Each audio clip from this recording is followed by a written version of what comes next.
you feel like things are getting better regarding intersex? Because we saw, first of all, there's always a hierarchy, and I think that's what you're talking about. There's a hierarchy. We know the white gay men sit at the top of the hierarchy, and then I think because of, again, the male patriarchy. Then we would say all the people, men of color, maybe perhaps that are gay, sit underneath the white male patriarchy. And then it moves into white lesbians. And then it moves into all the other lesbians. And then I think now trans people finally have gotten a place in the public eye, and they're far more visible than they've ever been.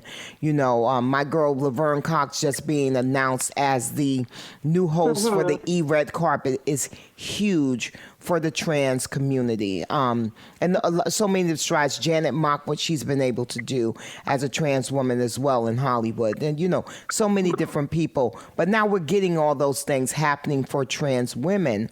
I think trans men is interesting.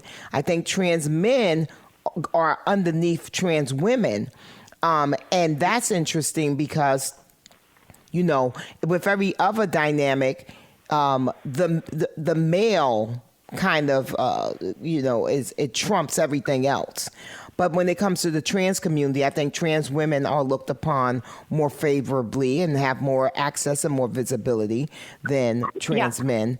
And then I think, what we saw in your documentary, which was so jarring to me, is those folks at Pride, many of them white, were like, I don't even know what the I stands for. And I was just like, wow, people in the actual community don't even know what it means. But do you feel like there's getting more awareness around the intersex struggle and identity?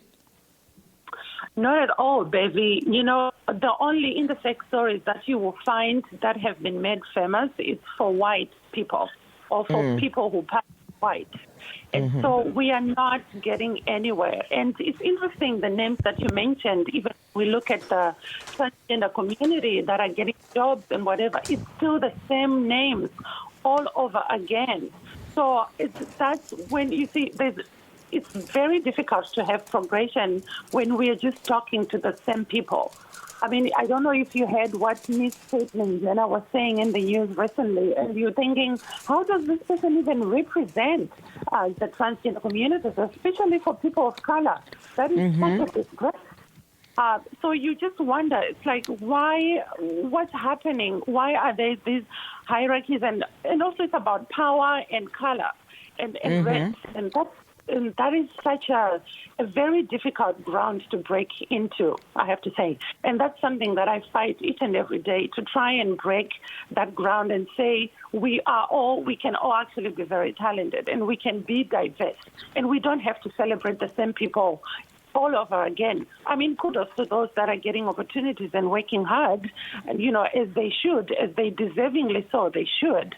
But I think there's also so much talent out there, and we do celebrate the same names, and that's why sometimes we have someone, again, like Miss Caitlyn Jenner saying all these things and confusing people. It's because she's given a platform to speak all the time instead of giving it to other people of color.